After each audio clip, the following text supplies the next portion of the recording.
Hi everyone, good afternoon. I hope some of you managed to enjoy the lovely weather this afternoon. I mean, it's just fantastic today. Raina, we are live on a number of platforms, including YouTube, LinkedIn, Twitch, and Twitter for a new AMA. So, to join me this week is Francisco Baptista, the founder of TeamSportz, to answer all your questions. Two things before we get started. First thing, I'd like to remind everyone that we are live for a reason and it's for you to ask anything, any questions. So just pop into the chat, whatever platform you're using, and just ask anything or even just say hi. The second thing is huge thanks to all of you who are supporting the channel by subscribing, resharing, as well as Yinch and Roy who are supporting me on my Buy Me a Coffee page. And I guess that's about it for my introduction. Francisco, if you are ready, let's I'm start ready. this AMA. Hey, I'm ready. Yeah. Great. Well, first thing first, what about you tell us about you and your company TeamSportz, what it is about? Sure. You all know Francisco. I'm the founder of TeamSportz. TeamSportz started about 3 years ago, and our vision was to provide elite sports technology to everyone. I think if you play sports, you know that you do not have access to the sort of technical support or technology per se that professional athletes have, and so. But we amateurs, we account for more than 80% of the market, so everything seems to make sense to me to sort of try to fill that gap. Hopefully, when we're done, we will be able to find a lot more Serena Williams and a lot more champions around the world because we sort of bringing elite sports technologies to everyone. And in a nutshell, that is TeamSportz. Fantastic. So, just to make sure it's quite clear, are you targeting professional, semi-professional players, or anyone like you and me who, well, maybe not me, but you, who may be part of a team sport? That's a question that comes up a lot, and I think the answer to it is in twofold. Of course, we created affordable technology to provide to amateurs and grassroots, but the reality is that depending where you are in the world, even by playing a professional sport or being a professional athlete, you might not actually have access to sports technology that the NBA professional team have, or the NFL, or the RFU, or the Premier League. So the reality is that if you cannot afford sports technology that was designed for sort of the top 1% of sports played, then TeamSportz is for you. Okay. Now that makes sense. How does it work in terms of the user's perspective? So I understand you can have some features such as exchanging with your team, maybe have a shared calendar, all these organization things, but that's easy to understand now. For what I've seen on your website, there's also some features about tracking your performances. How does this work? Yeah, so this is, I guess, the best part of TeamSportz. I mean, everything is a good part, but we created an AI algorithm that sits on the phone, and the idea is that by enabling you by exercising in front of the camera of your phone, our AI algorithm can track what you're doing, can track how many reps you're doing, how long you're doing the exercise for, fastest rep, slowest rep, and we are one step closer to be able to understand if your form whilst doing, let's say, some squats is the right form, and we will tell you that and then on the phone. Now, uh, and this is used both for you as a player, so you don't have to keep track of your exercises or write down on a piece of paper, what is my sort of how many reps I've done. So that gets taken off your hands, so you don't have to worry about that stuff. But also that data is available to your teammates because you are on the app with your teammates. So there's a bit of a gamification. You can push each other, you can challenge each other, win badges, and so on, which is so great. Additionally, your coach can see that data. So your coach now can say, Amandine, I can see you really love squats, but actually you should be doing push-ups because your upper body strength is what our program was, or what I need you to do to improve your performance in our game. And that is the benefit of having AI tracking performance and sharing that data with yourself, your teammates, and the coach on the app. Yeah. Do you need to place the camera at a specific position or get a certain angle for that?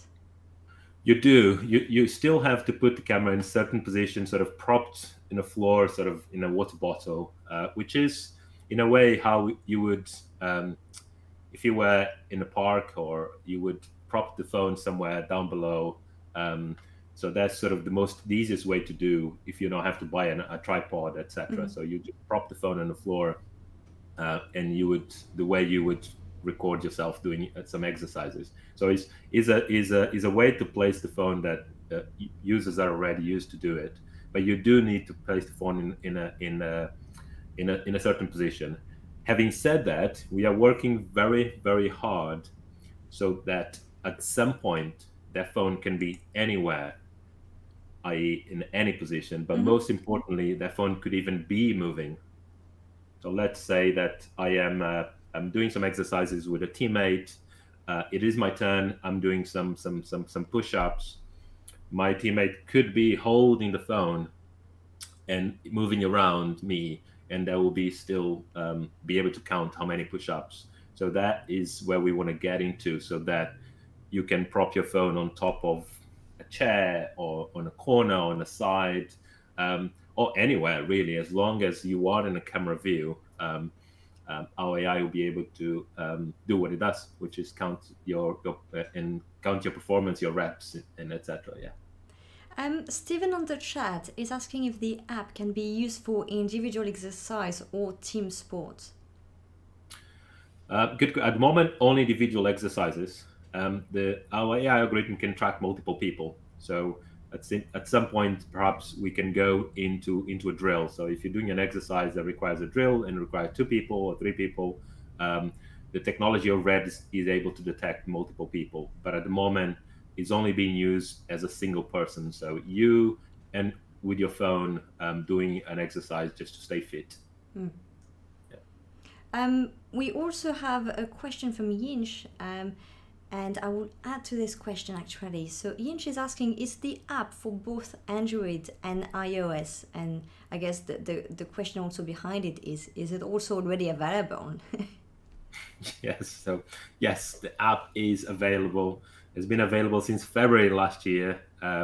So go into Android or into the Apple Store, download the app, install it, and use it. If you come in as an individual user, it's for free, which is fantastic.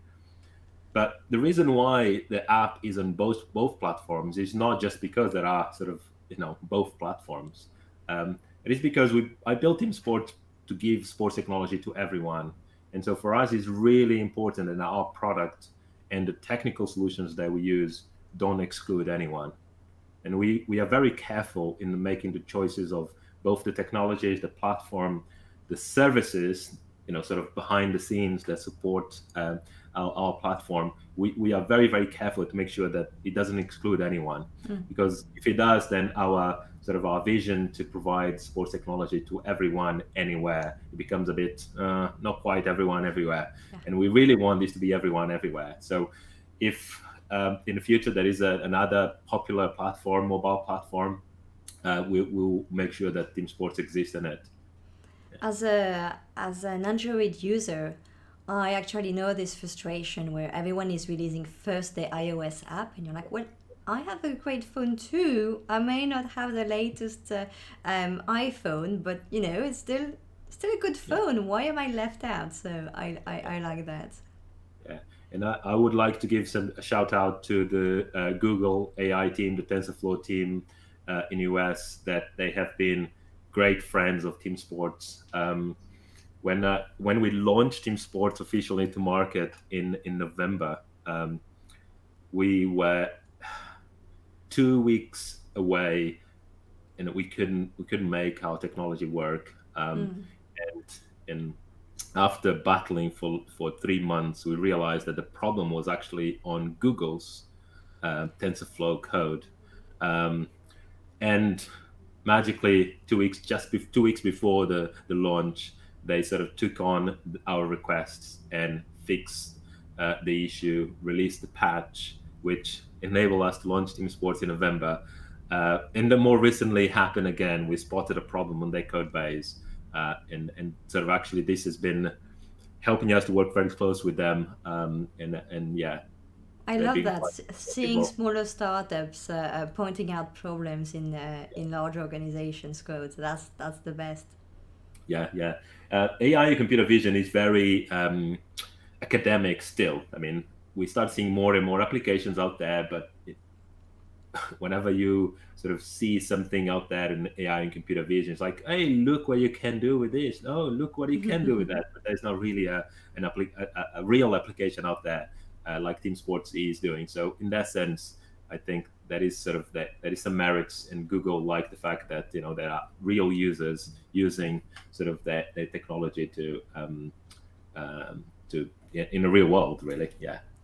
I wanted to actually touch base on the machine learning aspect for later on, but since you're bringing it on right now, I'm wondering how. So I've went into your personal LinkedIn. You do have some developer experience and some technical experience. You've worked all your life in tech startups, but machine learning is quite different in many aspects. And so I'm wondering, how did you go about that? Did you found someone, hired someone that knew what they were doing? Did you yourself just got into it and got into a machine learning rabbit hole to learn everything about it? Like, how did you approach building an AI startup? Um, Yeah, so the latter is the right answer. So I am a self-taught a software engineer. So I like to solve problems first and foremost. So I knew TeamSportz actually started as a piece of hardware. I keep it around because it reminds me where we sort of started, and also it's good to fiddle.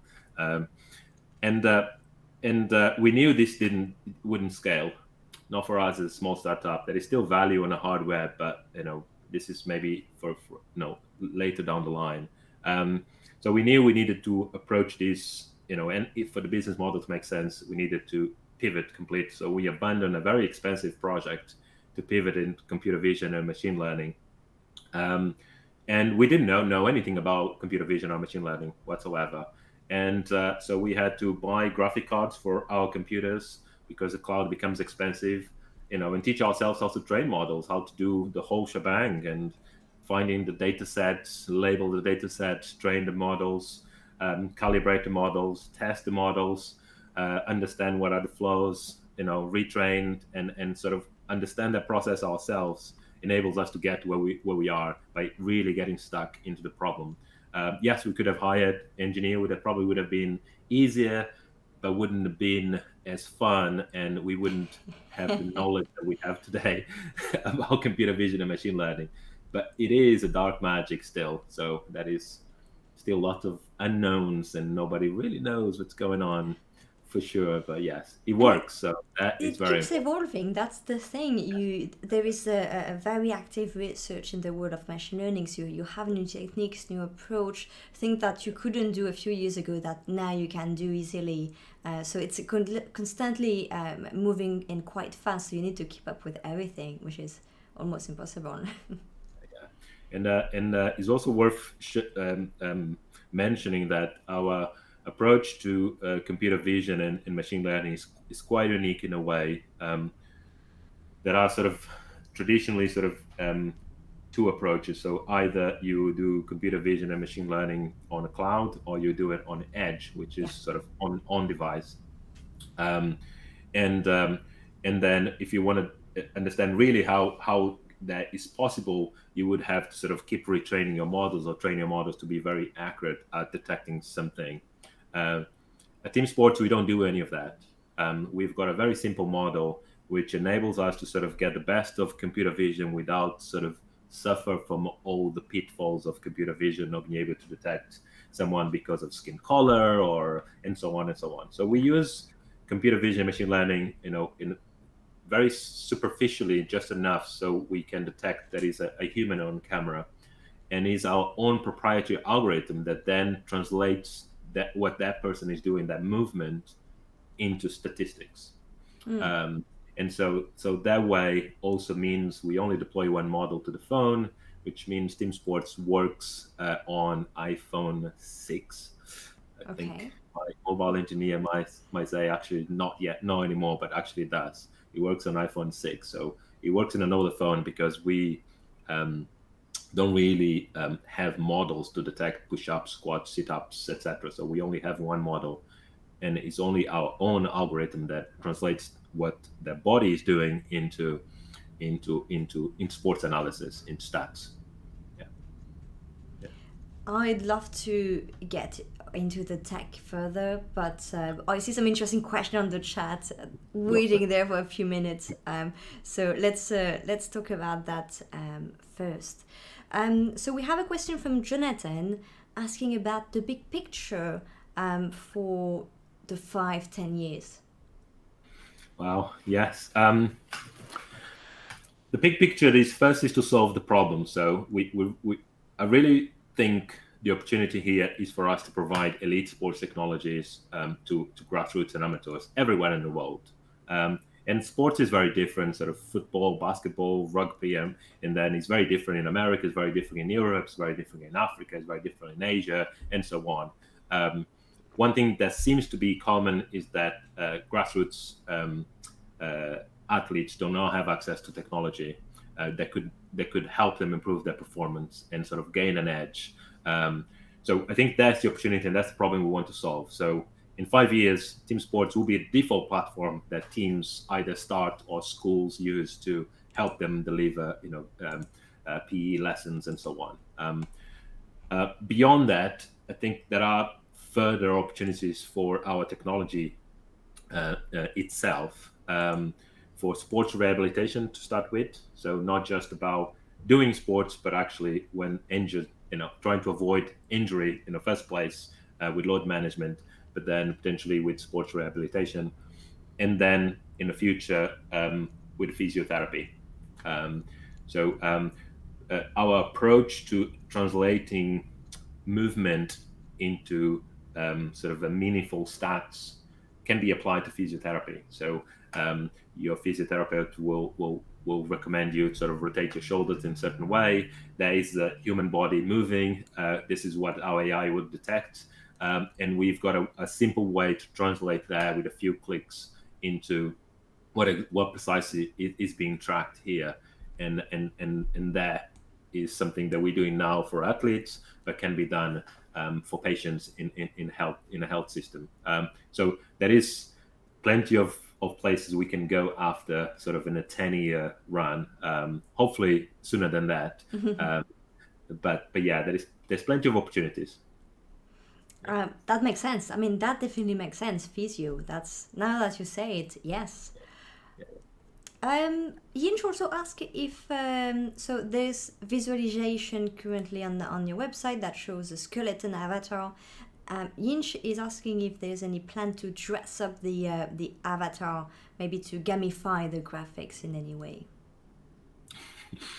We have talked about this quite a few times. So we when you do an exercise, what you see on that sort of skeleton tracing your body, it is our AI algorithm sort of detecting what your body is at any given time. We could augment you doing an exercise, or we could augment your teammate doing an exercise during a challenge. So there are some options, to play around with that. I think we whilst we understand the value of increasing engagement, we also really are cognizant that the TeamSportz is in sports performance sort of track and not sort of sports entertainment track. And sports sort of overlaps naturally with music, with culture, with entertainment, with fun engagement, and so on and so on. TeamSportz is not any of those. TeamSportz is only looking into into sports performance. So we always need to be very careful when suddenly you sort of stumble into something that could be quite engaging, but is really for fun and entertainment, and that might not be what your coach and your sort of your sports, would be not might not be the best for your sports career. Let's put it like that. Yeah. To just have fun. I mean, play sports is always fun. It should be fun. Otherwise, why? But TeamSportz is on the sports performance track, so we sort of a bit careful. We've got features that helps us. Coach can share video clips to sort of upskill you as a player. We have had conversations about being able to share that on social media, but then we need to be very careful because some of those players are 12 years old and 11-year-olds. So and then that steps into a privacy stunt where we're not really prepared to go into. So yeah. We can. The tech is there. Maybe TeamSportz has an API. So if anyone can write code and want to plug an engine, sort of a Unity engine, into our data tracking, and augment themselves doing on sort of on a side business, we'll take a license fee, and that's kind of straightforward. Don't say that too loud, because Yinch on the chat is actually going to do that next weekend, knowing him. So be ready to be ready for that. That's fine. Okay, you talked about coaches, and I think I kind of already know the answer to that. But the market for sport app is quite crowded, especially for kind of more lifestyle apps and things are more on the entertainment spectrum. But for what you're doing, it's more on the performance, as you said. So how do you plan to acquire your users and stand out? Is it through like coaches and existing teams? Yeah. So TeamSportz is best when you are there with your team and your coach. Our go-to-market is selling the platform to coaches, to clubs, to teams.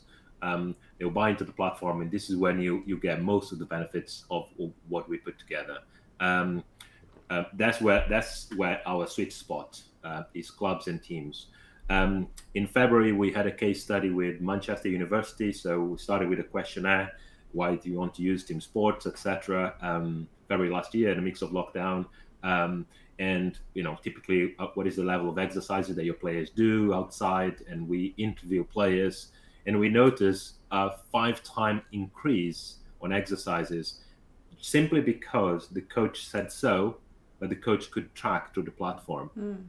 So which we already knew that. So if your coach said so, you sort of do it, right? So it's kind of a given, right? So the coach works as a great deal part of the motivation on sort of driving what how the platform is used and how much the platform should be used to improve the player performance so that they fit for the games.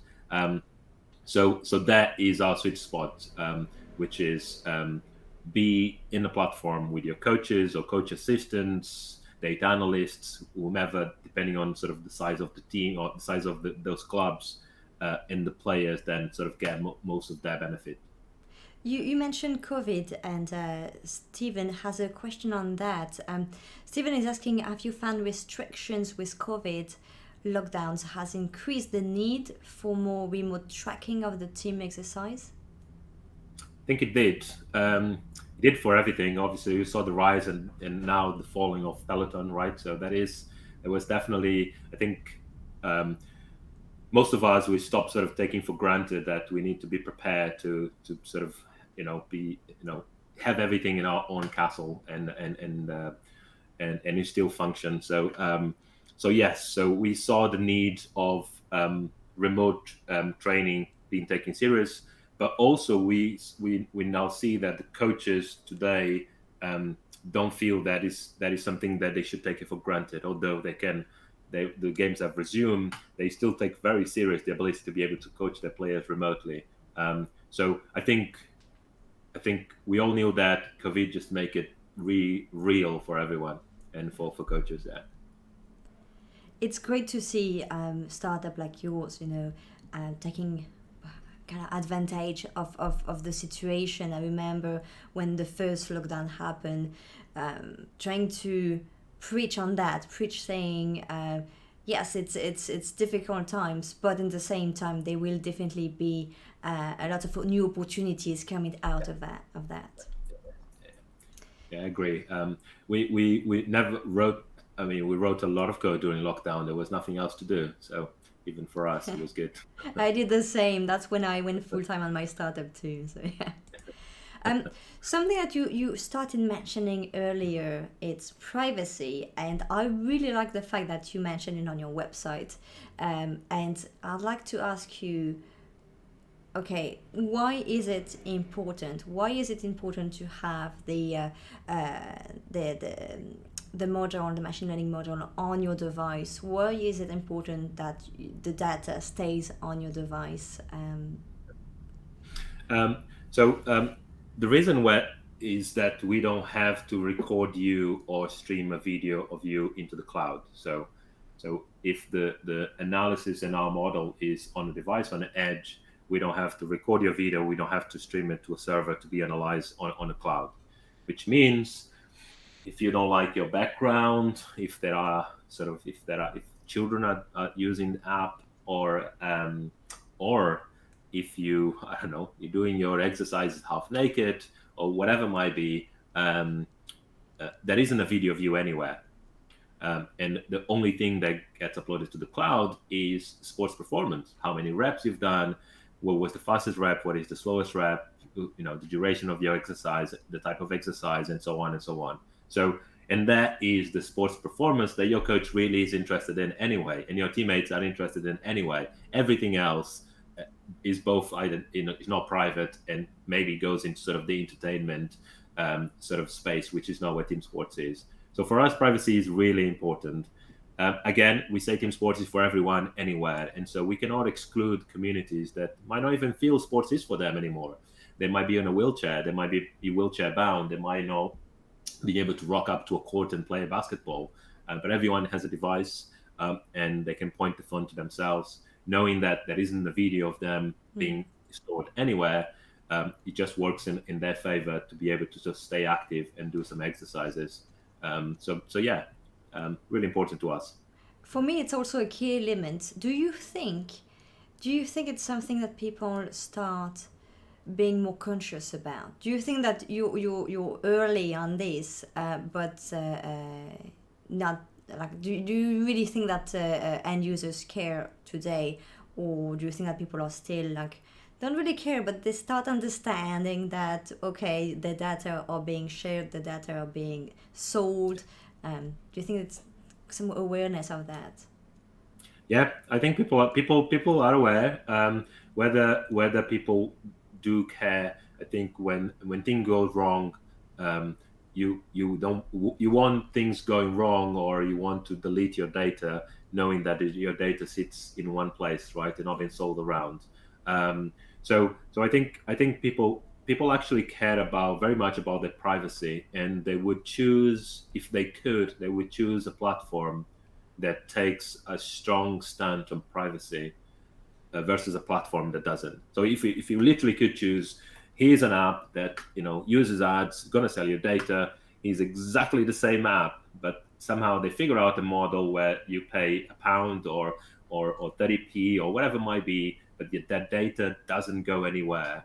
I think users will choose that if they could, and sometimes is sort of the affordability aspect, but and that's why we built TeamSportz to be affordable to everyone, and we're very careful with decisions that we make and the technology that we use and how we use technology, so that we don't exclude anyone. And when I say exclude, I don't mean exclude just sort of certain communities, but we're talking about also price. So sports technology today is not available to the masses because it's expensive. It's been designed specifically to be expensive and to serve sort of the very few, and we want to serve the very many. Yeah.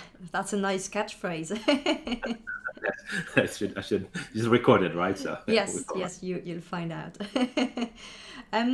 Okay, I also understand that you have managed to raise a pre-seed round in the past, and How's the appetite in Europe for sports startups? How does it compare with other countries like, say, the USA? I'm not sure I've got enough experience to compare things. Also, one thing I've learned starting TeamSportz is that you can't really compare my fundraising experience to anyone else fundraising experience, because whilst there are some things that can be shown sort of in statistics and data, other things cannot. Sort of you might like more and invest in a business that sell oranges because you just really like oranges, and not invest in a business that sells sports technology because you don't know anything about sports, right? And that's just a fact of life.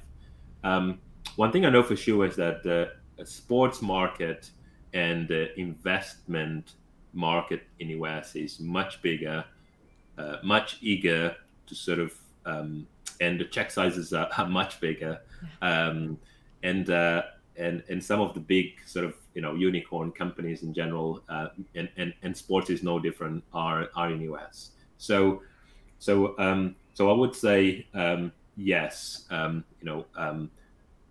Fundraising in the US would be easier than in Europe. The stats show that as well. And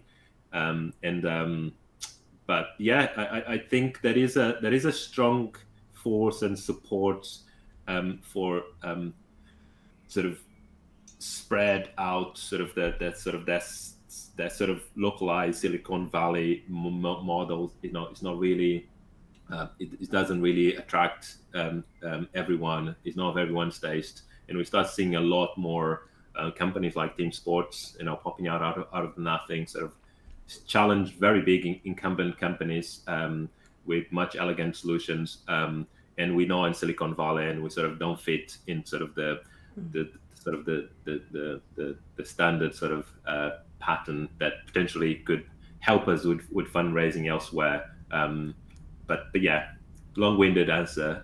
I think would been easier to fundraise in US than fundraising in Europe.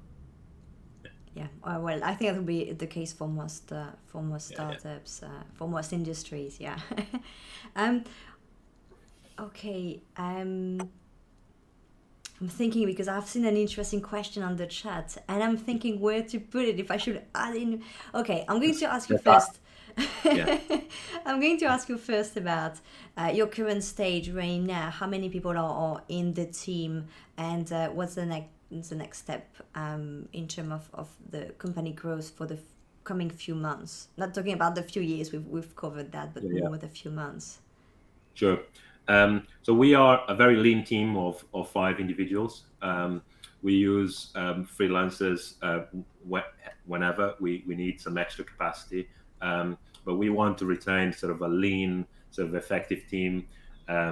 So it's just easier to sort of everyone sort of drive forward TeamSportz at this stage, and it makes sense to the bottom line.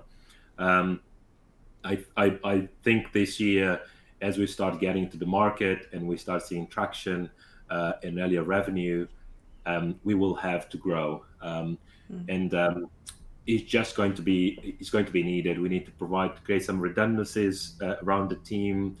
We still have sort of single discipline with single person, sort of a department of one person, which is not it's not great. So we need to build some redundancies and at least have 2 people in sort of key departments, where there's in the development side, but also marketing and sales and design, etc. So we're going to have to do that. We will be careful of growing, because growing too fast and hiring too fast brings all sorts of other problems with sort of people management and the culture. We have got I would say that, but our culture is amazing. I have worked for 22 businesses in UK, and I know what bad looks like.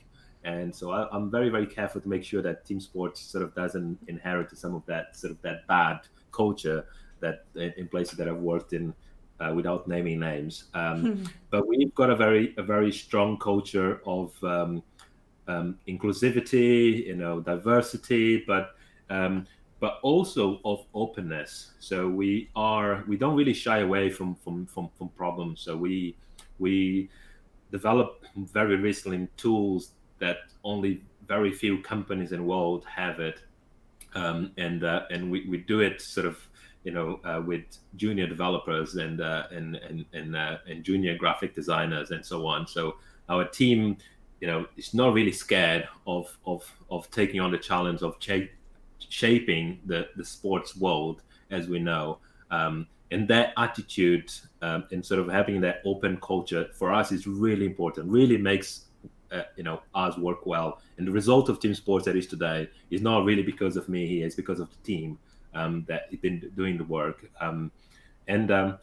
And so my only concern in growing is exactly that. So you need to be super careful not to undermine that growth is great. You get more capacity, you build a redundancy, but actually the result might be that the culture deteriorates, and then the people that sort of change, the attitude changes, and if the attitude is not right, the output is not right, and so on and so on. So we're definitely growing because we have to. We won't be able to cope with the demand this year, but we're going to be very careful growing TeamSportz. Yeah. I think on that, I think the more experience you have with startups, the more worried you are when you start your own business to fall into these traps and to fall into these things. So culture, but all the mistakes you've seen before. When you start your own startup, the more experience you have, the more stressed you are about that.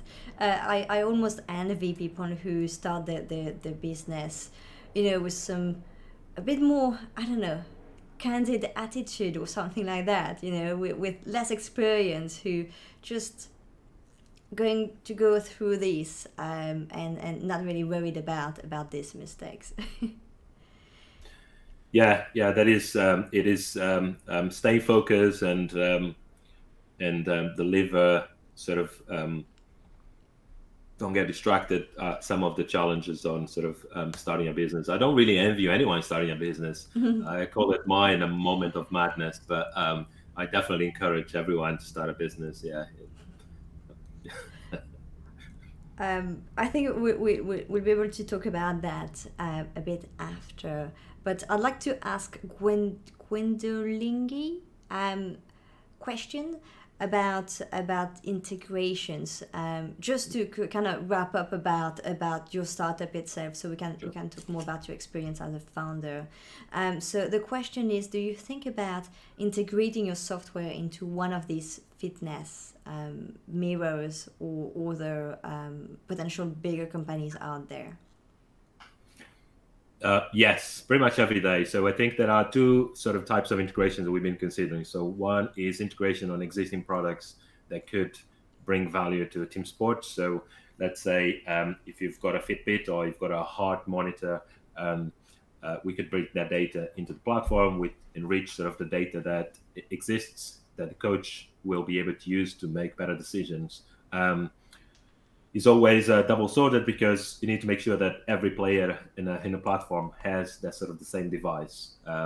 Otherwise, it is very difficult to compare. It's very difficult to understand. It's very difficult to make decisions as a team. If some have got a heart rate monitor, some are using GPS to track runs, etc. But we're definitely thinking about sort of integrations in essence.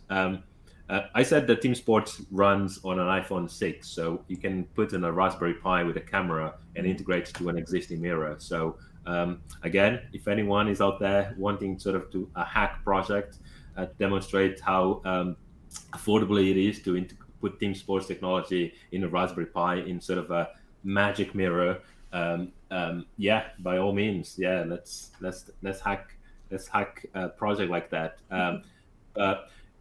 And we've seen a lot of devices, sort of the home fitness space growing since the lockdown. We could provide a variety of exercises, a fraction of cost as an integration, and they could have all those exercises, including isometric exercises we're going to launch soon, into their mirrors and exercise at home. So yeah, we do think about integrations, and that's the reason why we've got an API that will enable that sort of integration. So we can license our technology third party. It could be your gym, who already have your trainers.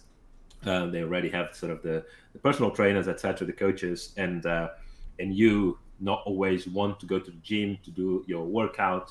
They could use our technology, and so suddenly you've got your app, and that is the app they use for your gym. You can see the workout that your coach does it on site, but you can do it at home. Most importantly, it's not just a broadcasted content, so it is actually trackable. So your coach can see that you've done it, how well you've done it, and so on, and advise you better in the future. So yes, all possible. Any plans for a web version then? That's a good question. I'm not sure we see the trend like that to going for a web version. So our technology works on a laptop, works on a web. We have not explored that enough. So we don't see that as the trend in terms of device usage. It is tricky to sort of get a laptop to prop and sort of do an exercise. There are some images out there that look amazing with the spatial spaces where there is a space for a laptop on the floor and a lot of space for you to exercise. Most homes, my home, is not like that. Yeah. I'll bump into something and I would not know where to place the laptop. And the mobile feels like it is a much smaller device and more sort of versatile device. So we're not exploring that avenue just yet. Makes sense. Yeah. Okay, we've talked about your startup quite in depth. I love that, but I also want to hear more about the story behind it and your own journey as a founder. How did you get started? Why and how? Why? So I play basketball all my life. I think that is a strong why there. So I felt the problem of not being able to have that technology just didn't make sense. Seeing me and my teammates sort of, using Strava and other things, but nothing really brought us together. And so almost felt sort of I stumbled into the problem by being, part of, suffering from the problem. But also I had the technical skills to solve the problem. And I really couldn't understand why those things were expensive. It just didn't make sense to me. Admittedly, sort of I started, with a wearable, and I learned a lot through that experience. Very painful to hardware development. So if anyone here wants to do hardware development, just be careful. There are never deep enough pockets for hardware development. And I think that sort of placed me, I guess, in the right conditions at the right time to be able to start TeamSportz. But you only start something like this if you sort of stubborn enough that you really feel strong enough that you need to change something. You need to do something about things, right? So because it is so hard to start a business in so many ways. I would bore you with the details now. That it is so easy, or would be easy, to give up if you really don't feel, this is something sort of beyond or more than myself, because it can't just be about I've got an idea and it's about myself. And it needs to be much bigger than that, much bigger than yourself. Because this is how things take leg. That's how people pick up on their vision. That's how people sort of feel and relate to their vision themselves, and things sort of grow further.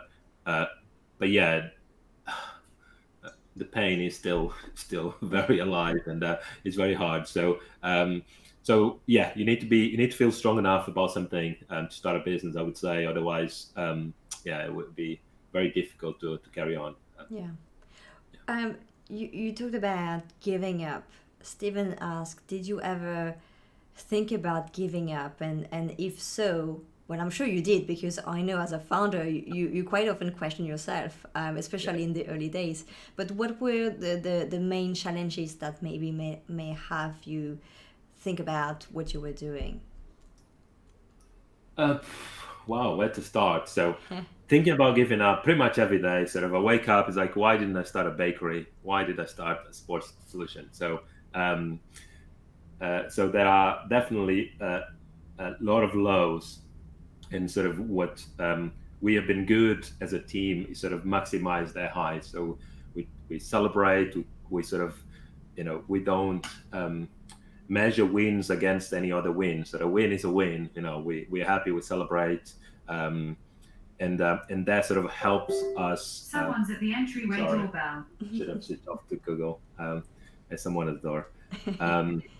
And so definitely thinking about giving up is just part of sort of you as an entrepreneur. I need to be able to, as hard as it is, to also step out of my own skin and be able to look from outside, because that's sort of where I make decisions that might not be the ones that I would do it by myself, but sort of because I'm taking other inputs and other points of view and sort of making a decision that might not be really what I want. But TeamSportz is not about me; it's about what everyone wants. So that's really important. I mean, we wouldn't be able to pivot from a hardware completely different. So it's almost like a 360 if we weren't paying attention to the signals, investment signals, to the market signals, to sort of business model signals, and so on and so on. So you've got to be attuned to those things, and that will help to make your decisions. That will increase the highs, and with more highs, you sort of realize that actually, things are getting better. I look back and you see sort of more highs, more celebrations, more progress, and sort of you carry on further, a bit confident.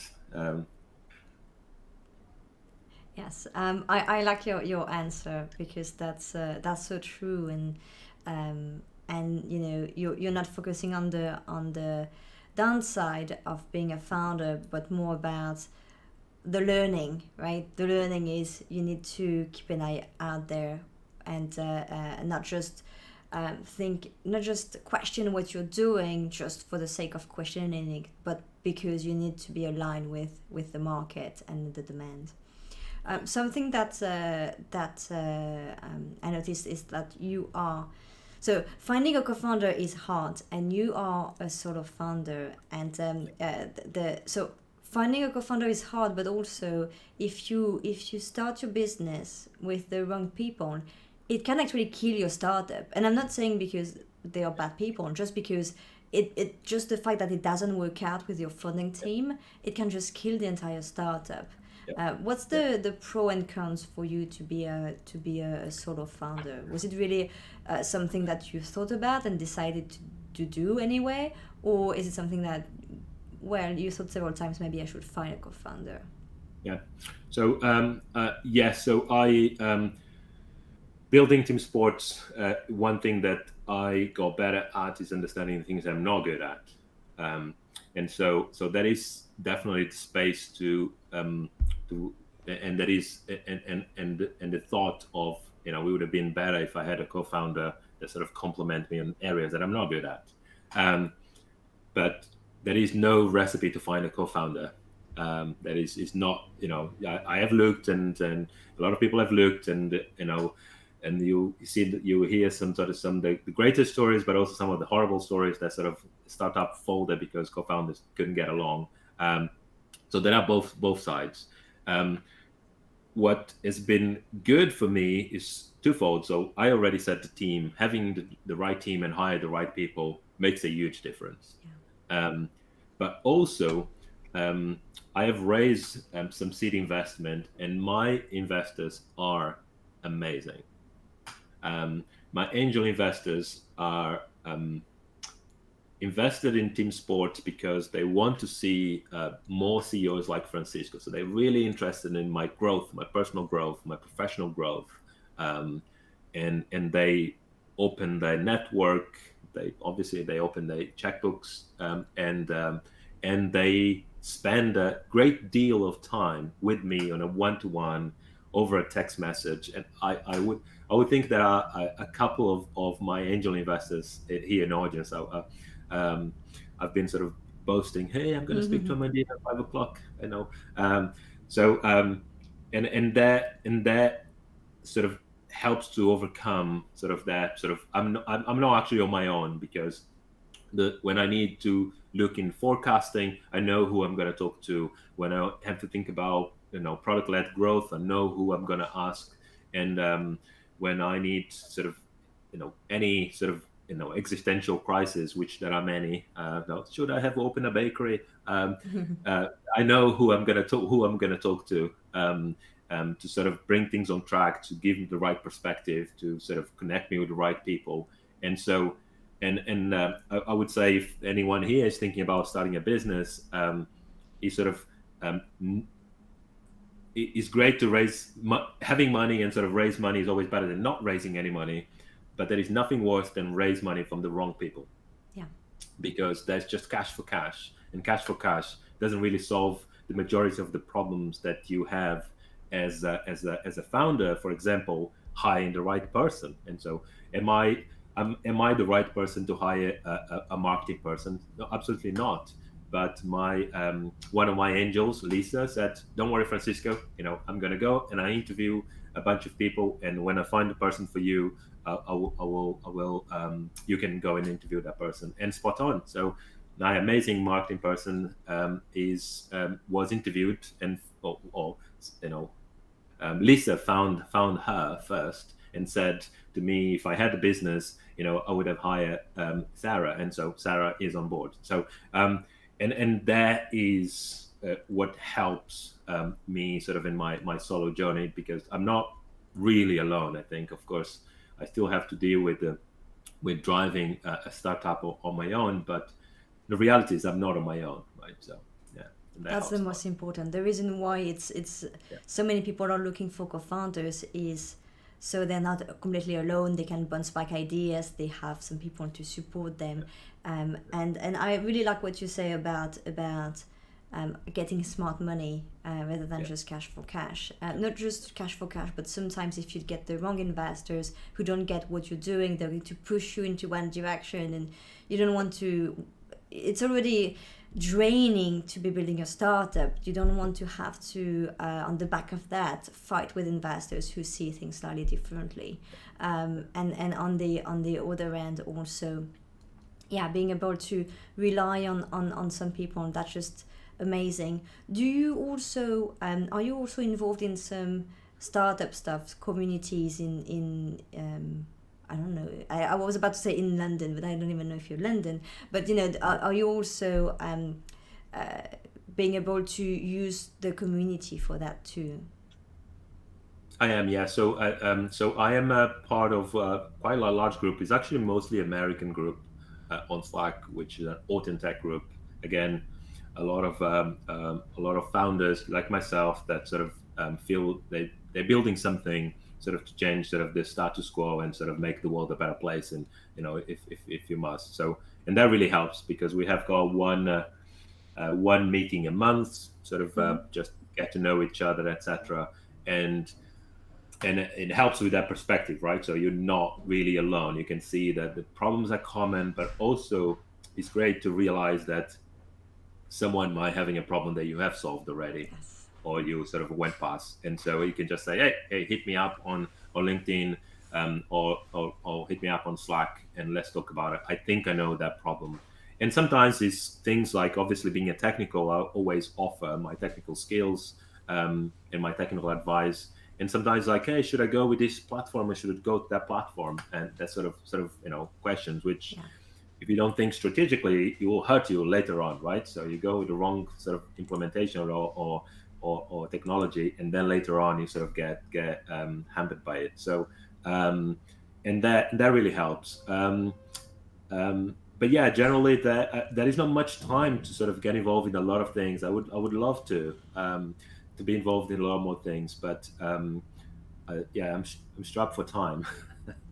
Yeah, and also I feel that maybe, as you said, during the COVID and lockdown, your head into the code, and I think it was a good opportunity for lots of founders like us at that time to just be focused and not have some kind of pressure to go to events and to meet with people. Like, it's coming back a bit, but once you enjoy a bit of just focus, it's hard to then dilute yourself too much and dilute your time to these kind of things. Even if from time to time it's good to meet in real life with people, it's also so time consuming.